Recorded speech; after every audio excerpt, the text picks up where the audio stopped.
Halo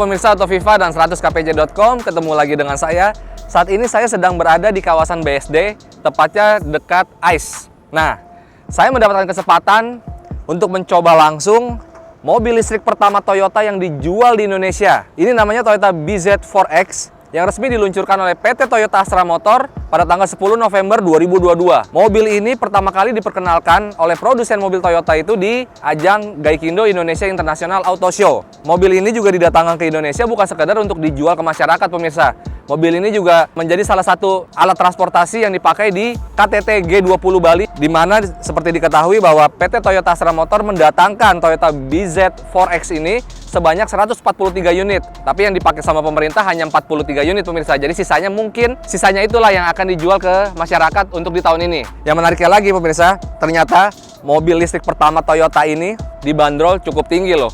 Harganya ini beda tipis, beda 270 jutaan dengan Lexus UX 300e. Mobil ini dibanderol 1 miliar lebih 190 juta rupiah. Gimana pemirsa? Tertarik meminang mobil Toyota BZ4X ini? Apa sih keunggulan atau ketangguhan atau kelebihan yang ditawarkan dari Toyota BZ4X ini? Ikuti gue terus.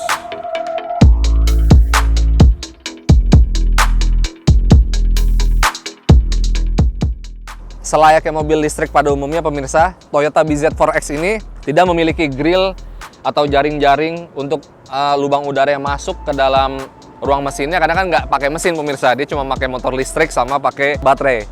Jadi bagian bumper depannya dibuat rapat, lampu depannya dibuat sivit, terus diberikan aksen DRL, daytime running light, lampunya proyektor LED, ada 1, 2, 3, 4. Lampu senya gabung di dalam headlamp. Terus di bagian samping, ini tempat dimana kita akan melakukan pengisian baterai, pemirsa.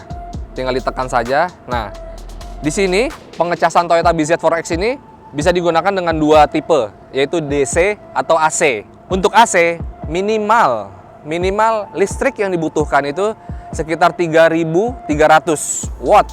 Nah, sedangkan untuk DC itu minimal 7.700 watt. Jadi kalau listrik Anda di rumah masih 1.300 ya nggak bisa, pemirsa, harus dinaikin dulu, minta sama PLN, oke? Mobil ini mengingat dibawa utuh dari Jepang atau statusnya impor CBU dari Jepang. Jadi bannya pun masih pakai ban asli Jepang, Yokohama, berukuran 235/60 di bagian depan. Peleknya depan belakang ring 18. Terus pengeremannya depan belakang sudah disc brake, pemirsa. Ini spionnya diberikan lampu sen juga nih. Nah, terus yang cukup unik di sini, pemirsa, adalah jadi bahan bodinya ini terlihat terpisah nih. Biasanya kan kalau over fender, mobil-mobil SUV gitu kan, warna metaliknya antara kap mesin sama bagian samping bumper sama bumper depan itu kan sama. Cuman di over fendernya aja nih, di atas fendernya. Kalau ini menyatu nih, pemirsa nih. Jadi di sini dibuat bahan plastik warna hitam dop, atasnya baru metalik. Jadi kayak terpisah gitu. Terus di sini diberikan aksen chrome agar terlihat lebih mewah, menunjukkan kesan SUV. Atapnya pun diberikan roof rail, antenanya udah shark fin, lampu belakang kayak mobil-mobil masa depan, pemirsa, kayak mobil-mobil Lexus. Nah, mobil Lexus juga ada nih kayak gini nih desainnya nih. Ini sudah LED, reflektornya menyatu ke belakang di bagasi belakang. Nah, ini logo BZ4X. Terus bumper belakangnya juga diberikan warna hitam dop. Terus ininya dibuat landai, kaca belakangnya cukup lebar, cukup besar, seperti SUV yang bergaya-gaya coupe. Tidak ada wiper belakang, jadi dia hanya mengandalkan defogger, pemirsa nih. Jadi untuk menghilangkan embun atau ketika bagian belakang tidak terlalu terlihat, bisa menggunakan ini.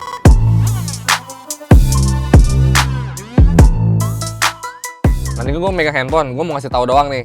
Jadi di sini sudah ada wireless charging, pemirsa. Nah, tinggal ditaruh kayak gini aja. Handphone langsung terisi tanpa mencolokkan kabel. Desainnya sangat futuristis. Ini adalah sistem hiburan paling mewah yang pernah dimiliki sama Toyota, pemirsa. Head unitnya berukuran 12, sekian inci. Layar sentuh, dapat terkoneksi dengan smartphone, model floating. Dia dibuat menyatu nih dengan konsol tengah, warna black piano, sangat mewah, pemirsa. Bahannya, ini bahan fabric tapi dibuat jahitan dengan motif-motif agak timbul gini, pemirsa, keren banget. Joknya semuanya sudah dibalut bahan semi kulit. ininya juga door trimnya, pintunya udah dibalut bahan semi kulit. Terus sistem hiburannya kayak speakernya didukung oleh JBL pemirsa. Ini ada tweeternya juga. Yang kerennya gini, ini tuh waktu saya mereview ini, celana saya agak sedikit basah sebenarnya. Nah, terus ternyata jok mobil ini tuh bukan punya fitur canggih pemirsa. Jadi dia bisa menghangatkan kondisi badan Anda yang sedang dingin atau celana Anda lah. Celana Anda yang agak sedikit lembab, basah gitu. Ini diangetin pakai gini jadi kering nih. Ini sistem penghangatnya nih ada nih. Jadi dia menghantarkan hawa panas dari bagian bawah. Bisa juga menghantarkan hawa dingin dari bagian bawah. Jadi di sini tuh ada sela bolong-bolong ini nih. Kan kalau kayak Toyota Alphard itu kan biar badan belakang atau punggung kita nggak keringetan kan, jadi di bagian punggungnya ini kan ada AC-nya nih. Jadi bisa memberikan udara dingin. Kalau ini hawa panas juga ada. Jadi ya mengingat di Jepang kan ada musim dingin juga pemirsa. Jadi wajar kalau fitur itu harus tersedia di mobil premium seperti ini. Kokpitnya pemirsa, desain kokpitnya itu membuat pengemudi jadi lebih fokus dan nggak ke distract gitu. Kan seharusnya gitu, biasanya mobil listrik itu desainnya rumit gitu ya, banyak tombol atau apa. Kalau ini enggak pemirsa, cukup simpel untuk mobil masa depan. Pengoperasian transmisi juga simpel banget pemirsa. Ini model knop bulat begini, Anda tinggal diturunin, agak dipencet gini, tinggal digeser. Mau maju, mundur, atau netral. Terus ya tentu saja lah sudah kunci pintar, smart keyless kan, tinggal pencet tombol aja pemirsa. Setirnya desainnya keren, nyaman, nggak terlalu besar, compact, dan ini lengkap banget nih, ada tombol apapun nih buat mengatur audio, informasi mobil, terus mode berkendara dan adaptive cruise control dan lain-lain. Nah, untuk menambah kesan mewah, si Toyota memberikan panoramic roof yang cukup besar pemirsa. Besar banget nih, wih keren. Ini kalau kayak gini anak-anak biasanya suka nih minta bukain sama bokap nyokapnya kan. Dia bisa ngeliat langit lah atau bintang gitu kalau lagi malam kan. Jadi tadi saya juga sudah mencoba pemirsa di bagian saat berjalan itu lane keeping assist-nya. Jadi ketika mobil bener-bener keluar garis itu terasa banget pemirsa, dia kayak ngelawan gitu setirnya untuk ngebalikin kita tuh untuk jalan di lurus lagi gitu. Dan kita juga menariknya di sini ada fitur yang bikin mobil ini bisa parkir otomatis tanpa perlu kendali supir. Di Z4X ini juga dilengkapi dengan kamera 360 derajat. Jadi di head unit sebesar 12, sekian inci ini menampilkan mobil secara utuh nih, bird eye atau mata burung gitu. Dia dilihat dari atas.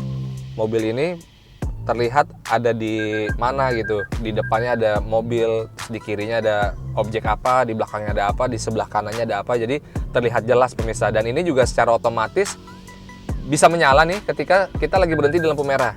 Dan menariknya untuk menetralkan atau biar kita nggak di posisi D terus gitu, ini tinggal ditekan aja pemirsa nih. Tuh otomatis langsung netral, kita melepas pedal rem. Nah kalau mau jalan kita tekan lagi, kita puter jadi D kayak gini. Udah beres, kita tekan langsung jadi N. Parkirnya ini pemirsa. Nah ini pemirsa.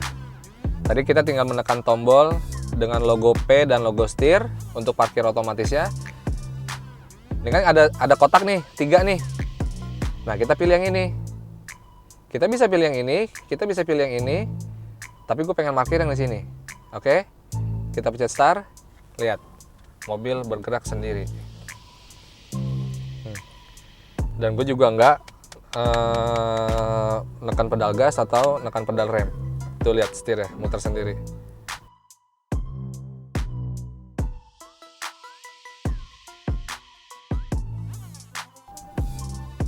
Sip, bungkus. Mantap. Akurat kan pemirsa? Dilihat sekelilingnya bener apa enggak, udah lurus apa belum. Oke pemirsa, tadi gue udah sedikit keliling-keliling di kawasan BSD. Nah, yang gue rasa dari mobil ini adalah meskipun ground clearance-nya 210 mm, cukup tinggi loh untuk mobil listrik, dan tidak terlalu limbung pemirsa.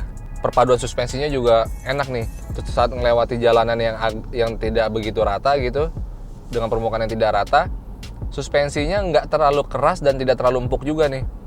Enak mobil terasa stabil baik di kondisi bermanuver atau berjalan lurus dengan kecepatan yang cukup di atas rata-rata. Yang satu lagi saya ingin jelaskan bahwa setirnya ini untuk power steeringnya atau rongga dari radius putarnya, dia benar-benar dibuat rapat nih pemirsa. Jadi ketika setirnya geser sedikit aja, roda tuh langsung belok. Jadi beda sama kayak mobil-mobil konvensional pemirsa. Dan posisi lampu sen, wiper ini berbeda dari yang biasanya pemirsa. Biasanya tuh mobil-mobil Jepang atau mobil Korea, ya mobil Jepang lah. Itu tuh lampu sennya ada di kanan nih. Untuk wiper ada di kiri. Nah, ini Toyota BZ4X ini benar-benar kayak mobil Eropa pemirsa. Jadi si lampu sennya ada di kiri, terus untuk pengoperasian wipernya ada di kanan. Untuk performanya, BZ4X ini sangat responsif pemirsa. Dari putaran bawah, ya sangat berbeda banget ya dengan mobil konvensional, di mana mesin bensin itu atau mesin diesel masih ada lag-lagnya atau masih ada jeda ketika kita dari kondisi diam untuk mengajak mobil ini berjalan. Jadi mobil ini semakin kita injak pedal gas ya semakin kencang pemirsa. Dari 0 ke 100 km per jamnya tadi cepat banget pemirsa. Di atas kertas mobil ini memiliki motor listrik dengan daya 150 kW. Kalau dibuat menjadi horsepower itu setara dengan 204 HP dengan torsi puncaknya 266 Nm. Dan seperti diketahui mobil ini adalah berpenggerak roda depan pemirsa. Di Jepang padahal ada yang 4 roda atau all-wheel drive. Tapi di Indonesia yang didatangkan hanya yang penggerak roda depan. Tapi untuk jarak tempuhnya pemirsa, Toyota mengklaim bahwa saat kondisi baterai ini penuh bisa mencapai 500 km, lebih jauh dari varian 4-wheel drive yang hanya 460 km pemirsa. Nah pemirsa, mobil ini kan dilengkapi dengan sistem keamanan TSS atau Toyota Safety Sense 3.0. Ini yang paling terbaru pemirsa. Jadi sensor-sensornya lebih sensitif dibandingkan TSS pada umumnya, yang udah bersarang pada mobil-mobil Toyota yang udah pernah dijual di Indonesia gitu loh. Jadi di dalam keadaan tertentu mobil ini benar-benar sensitif. Salah satunya ketika kita ingin parkir atau ketika ingin terus ada benda di sampingnya gitu atau apa. Padahal jaraknya agak sedikit jauh gitu ya. Tapi masih ada jeda. Tapi mobil ini secara otomatis bisa ngerem pemirsa. Jadi tadi saya merasakan ketika lagi mundur tuh. Itu mungkin salah satu bagian dari rear cross traffic alert kali ya. Jadi mobil itu akan mengerem otomatis ketika kita memundurkan mobil, tapi di belakang ada objek yang melintas atau objek yang diam yang tidak bisa kita lihat dari kaca spion. Jadi otomatis sensor itu akan mendeteksi dan mobil ini akan berhenti dengan melakukan pengereman. Mobil ini juga dilengkapi dengan adaptive cruise control. Udah adaptif ya pemirsa, jadi artinya mobil ini bisa berkendara tanpa perlu kendali supir. Mungkin hanya di kecepatan tertentu, karena kami juga tidak mencoba fitur tersebut. Jadi tidak mengetahui nih untuk seberapa sensitifnya si setir itu ketika kita lepas.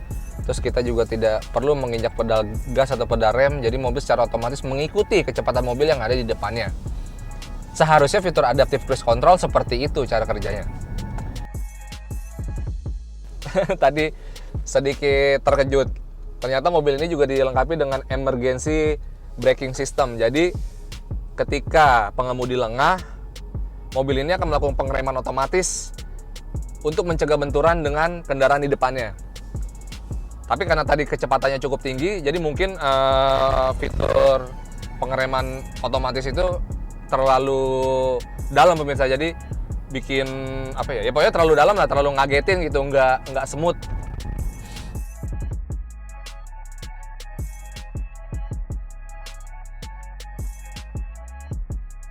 Oke pemirsa 100kpj.com dan Autoviva, begitu aja review singkat kami soal Toyota BZ4X. Jangan lupa di subscribe, di like di channel YouTube viva.co.id dan 100kpj.com. Sampai jumpa di review mobil selanjutnya. Bye.